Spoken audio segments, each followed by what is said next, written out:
Hello students, good morning. My self Manisha Shukla from NBGEI। आज आपका topic है लेसन 2 का, जो हमने पढ़ा अभी तक, डिस्क्रिमिनेशन मतलब भेदभाव।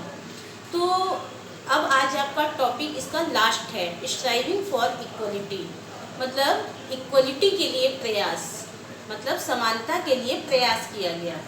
तो स्ट्रगल फॉर फ्रीडम, तो हम ये भी देखते हैं ना कि स्वतंत्रता के लिए स्ट्रगल किया, हमारे लीडर लोग थे, उन लोगों ने स्ट्रगल किया।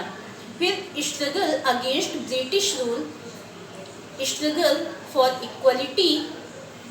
तो क्या आ जाता है कि हम आज़ादी हमें ब्रिटिश रूल से ही नहीं चाहिए थी। जो ब्रिटेन से लोग आए थे, जिन्होंने कब्जा कर रखा था, तो आज़ादी हमें उनसे ही नहीं चाहिए थी। हमको क्या था, स्ट्रगल फॉर इक्वलिटी। हमको जो डिस्क्रिमिनेशन हमारे साथ हो रहा था, जो दलित लोगों के साथ डिस्क्रिमिनेशन हो रहा था और कई जगह डिस्क्रिमिनेशन फेस करना पड़ता था, तो उससे भी छुटकारा चाहिए था। मतलब इनइक्वलिटी जो लोग फेस कर रहे थे, तो उनको इक्वलिटी चाहिए थी।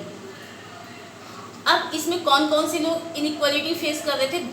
दलित जो लोअर कास्ट के लोग थे, जो लोअर कास्ट के लोग होते थे, वो क्या करते थे, इनइक्वलिटी उनको फेस करनी पड़ रही थी। फिर वुमेन औरतें जैसे लेडीजें हैं, तो वो भी चाहती थी कि हमको समानता मिले, मतलब मेल के बराबर ही उनको भी अधिकार दिया जाए। फिर ट्राइबल्स, जो लोग जंगलों में रहते थे, वो भी चाहते थे कि हम सोसाइटी में आकर के रहें। फिर पीजेंट्स मतलब किसान, जो मनी लैंडर के अंडर में काम करते थे, तो वो भी उनसे छुटकारा पाना चाहते थे। फिर many Dalits organised themselves to gain entry into temples. तो बहुत से दलित्स क्या करते थे, उनको क्या चाहिए था, उनको वो प्राप्त करना चाहते थे। क्या प्राप्त करना चाहते थे? अधिकार, मंदिरों में जाने का। तो उनको ये अधिकार, जब हमारा देश आज़ाद हो गया, तो उसके बाद इनको ये अधिकार मिला, जो कॉन्स्टिट्यूशन बना है उसमें। फिर women demanded that they should have as much a right to education as men did.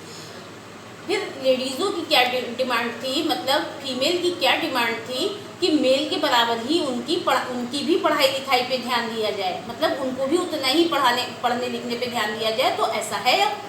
तो ये कॉन्स्टिट्यूशन जब बना, तो ये सारी चीज़ें बनी हैं।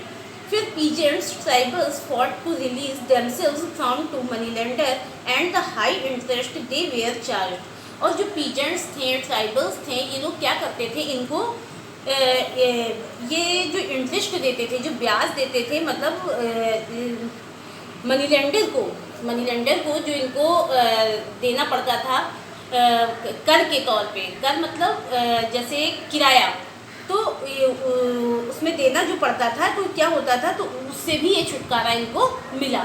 तो सबको समानता का, इक्वलिटी मिली इससे। फिर इसके बाद अब आपका होमवर्क आता है,